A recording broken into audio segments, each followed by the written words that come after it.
Mais ce que les blogueurs, peut-être qu'on n'est pas en train de remercier le groupe des blogueurs assez, et moi je voudrais qu'on leur donne un grand chapeau et qu'on les remercie vraiment. Et surtout, quand ils étaient sortis le premier jour, après leur querelle ce samedi-là, la sortie de Ferdinand a été le lendemain. Les heures diffèrent de continent en continent et tu travailles avec des gens sur différents continents, donc c'est un peu difficile. Je suis habitué à ça, mais merci à tous ceux qui nous envoient les cœurs orange. J'ai appris que c'est nécessaire chaque jour. C'est en regardant le live des Ivoiriens que j'ai compris que les cœurs orange chaque jour sont très importants et l'objectif à atteindre est à ma gauche ici, à la tête là-bas avec la caisse et c'est ça qui sécurise les lives. C'est pourquoi c'est très difficile de voir les lives des Ivoiriens, des Sénégalais et autres attaqués. Donc quand vous venez, s'il vous plaît, faites cet effort de nous envoyer les cœurs orange. Là, c'est très important. Ils appellent les cœurs du jour. C'est comme ça ils les appellent, les cœurs du jour. Vous envoyez les cœurs du jour et la caisse qui est là-bas, paraît-il qu'il y a des objectifs à remplir. Moi, je sais pas. J'apprends. J'apprends toujours chez vous. Donc, vous qui tapotez, merci beaucoup. Vous qui envoyez les cadeaux, les tapoteurs et les envoyeurs de petits cadeaux, vous êtes peut-être plus que important parce que vous sécurisez le live, ceux qui font les commentaires, hein, parce que moi, quand je parle, je regarde très difficilement les commentaires, mais il y a des gens là-bas qui sont là-bas pour répondre, hein, pour maintenir la discipline, les mots d'eau, merci. Merci à vous qui êtes à la fenêtre, qui regardez, nos frères, nos sœurs, nos mamans, hein, qui veillent pour être modo, pour ouvrir les lives, hein, pour relayer. Sincèrement, même sur le live de la légende hier, quand son live était ouvert, on était en train de travailler. Et il a dormi. Il a dormi parce qu'il était fatigué. Les autres aussi étaient fatigués. Donc, c'est pas facile, c'est pas facile. Merci spécial à la légende. Merci à vous tous qui travaillez derrière. Hein. On peut pas donner les noms chaque fois. Je voudrais vous dire merci. Merci impérativement. Voyez, ce live aujourd'hui est sur 3 volets. Le premier volet, je vais parler de la diaspora. Et je vais parler des dangers que la diaspora court si leur pays en général, et particulièrement le Togo, ne trouve pas de changement. Personne dans la diaspora n'a de l'abri, même moi. Je vais parler des guides et chefs religieux. Et enfin, je vais parler à mes frères du Nord, c'est très important. Donc, je ne peux pas commencer ce live sans dire merci à ma femme chérie et à mes enfants, à ma famille, mes amis, qui ont trouvé des pétrins à cause de la décision que j'ai faite. Je vous remercie. Vous voyez, quand nous avions commencé ceci, j'ai reçu beaucoup de messages, des messages de critique, des messages, des conseils, des messages de découragement.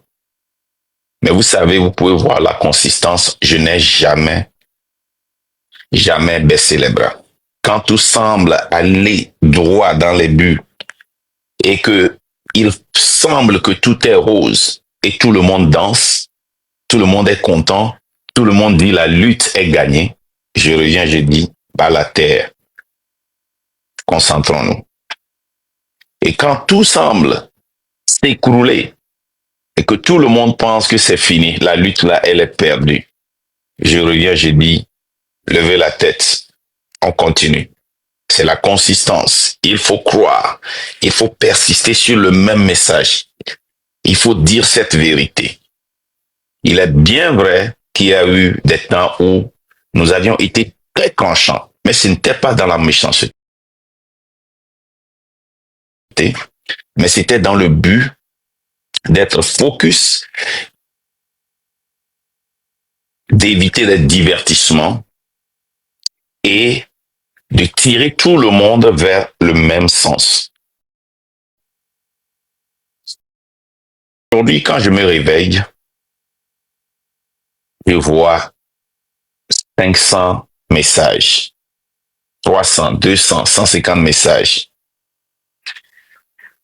La majorité des messages, c'est pour me remercier. Et je sais, ils disent merci, merci, nous voulons te remercier pour cette lutte. Et je sais quel merci ils sont en train de dire.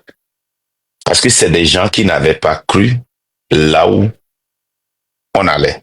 C'est des gens qui doutaient de la tactique, qui doutaient du plan que nous avions. Aujourd'hui, surtout les gens qui sont sur le terrain nous appellent.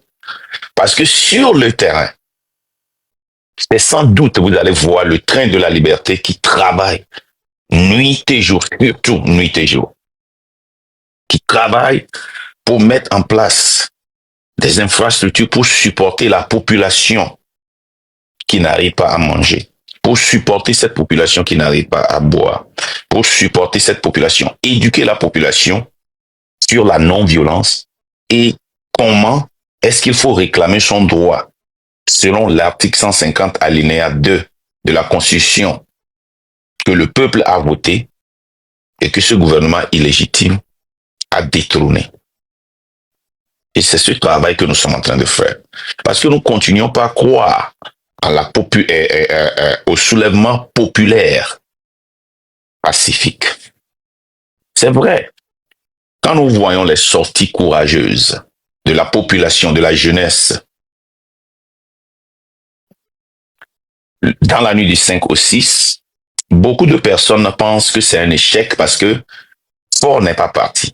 Alors que le train de la liberté avait déjà averti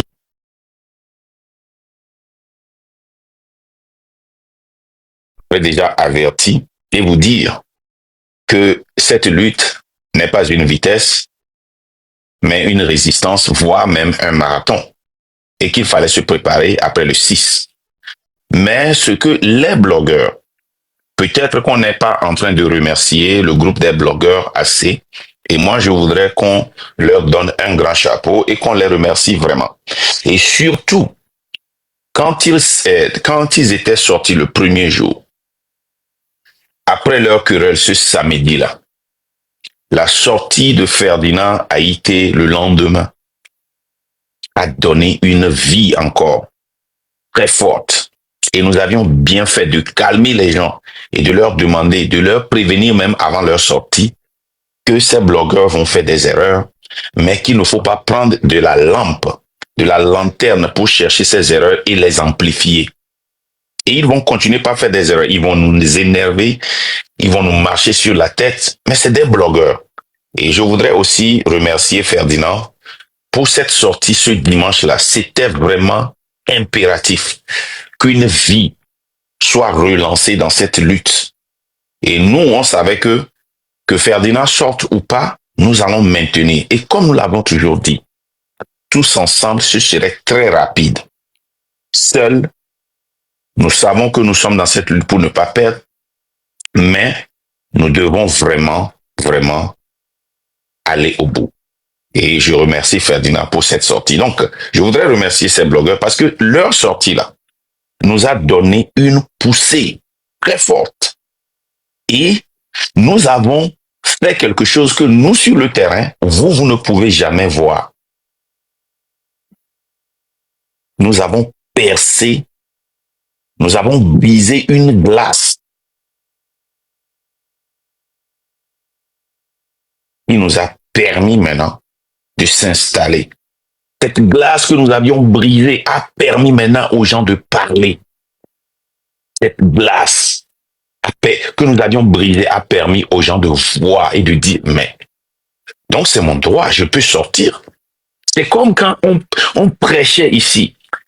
On ne savait pas que les Togolais, même ceux qui ont fait le droit à l'université du Bénin, même les avocats qui pratiquaient la justice, n'avaient aucun clou de l'article 150 alinéa 1, alinéa 2, que ceux qui étaient dans l'Assemblée et dans le gouvernement n'étaient même pas au courant qu'ils avaient la force d'utiliser tous les moyens, y compris les accords internationaux de militaires, pour faire échec au gouvernement illégitime. Ils ne le savaient pas. Et on a brisé cette glace qui a permis aux gens maintenant de commencer par parler. On a donné la parole et les gens ont commencé par s'exprimer et par s'organiser. Ce que les blogueurs ont amené. Ils peuvent ne pas comprendre la politique. Ils peuvent ne pas avoir les vraies informations pour décortiquer comme nous. Mais c'est pour cela qu'on les attaquait férocement. Parce que nous savions que la masse que nous étions en train de tirer était toujours avec eux. Quand nous, on est ici avec 500 personnes, eux, ils sont là avec 5000, 2000, 1000. Quand nous sommes ici avec 1200, eux, ils sont à 11 000. Quand nous sommes à 200, ils sont à 50 000 avec Donny TV en train de le supporter. Et c'était vraiment énervant. C'était tellement énervant que même quand les gens disaient, Marc, n'attaque pas les blogueurs, j'étais là en train de les taper, de les réveiller. Et grâce à Dieu, ils se sont réveillés. Ils nous ont donné une poussée. Et je voudrais dire aux blogueurs de se préparer. De se préparer aux guerres entre eux et entre eux et nous. Ça va arriver. Ça viendra. Ça viendra pour essayer de nous contrôler pour que cette opportunité que nous avons ne puisse pas se perdre. Je voudrais aussi les avertir. Oui, il y a une date qui est sortie pour le 26, 27, 28, mais aussi de se préparer. Oui, il faut aller au-delà de 28.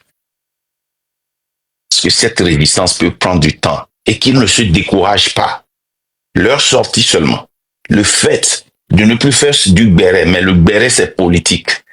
Même si la comédie, elle est politique, ça nous suffit déjà. Et nous serons sur le terrain pour les soutenir. Et je veux réitérer mon message sur la jeunesse et la population, qu'ils doivent continuer par revendiquer leurs droits, selon l'article 150 alinéa 2, que c'est leur droit le plus secret. Et pardon, leur droit le plus secret et leur devoir le plus absolu de s'organiser pour désobéir et faire échec à l'autorité illégitime. Comme je l'ai dit, je vais parler à mes frères de la diaspora. Mes frères de la diaspora, la première question que je voudrais vous poser est celle-ci. Est-ce que vous pouvez vous rappeler d'une fois où je suis sorti pour parler de la diaspora, surtout de la politique de la diaspora, faire des prédictions qui ont été fausses?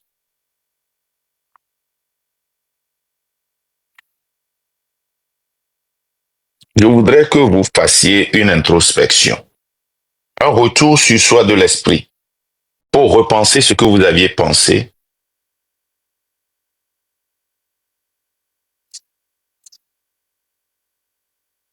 pour voir si j'avais une fois partagé quelque chose avec vous sur la politique togolaise qui s'est avérée d'être fausse. La réponse, elle est non. Je viens encore vous avertir une fois. Et quand je parle de la diaspora, je ne parle pas seulement de la diaspora togolaise, je parle de toute la diaspora.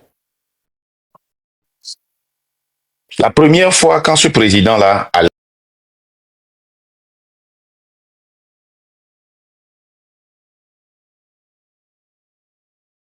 allait être élu, j'avais prédit, quand il était passé sur Morning Joe pour la première fois, j'ai dit que nous avions créé un monstre. Les gens disaient non, il ne va jamais gagner. J'ai dit non, nous avions créé un monstre et ce monstre-là, nous allons venir regretter ça. Il est devenu président. Et quand il est devenu président, il a créé un passé. Un passé où il a mis toute une famille dans des cages. C'était sur toutes les télévisions du monde. Où il a marginalisé les pauvres. Où il a marginalisé le plus petit.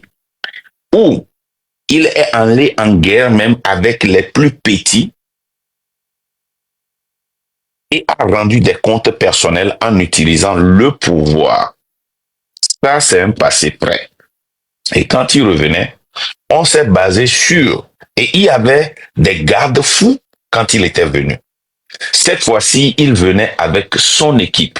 Parce que quand il était venu premièrement, il n'avait pas d'expérience. Il ne savait même pas qu'il allait gagner. Il ne voulait même pas gagner. Il faisait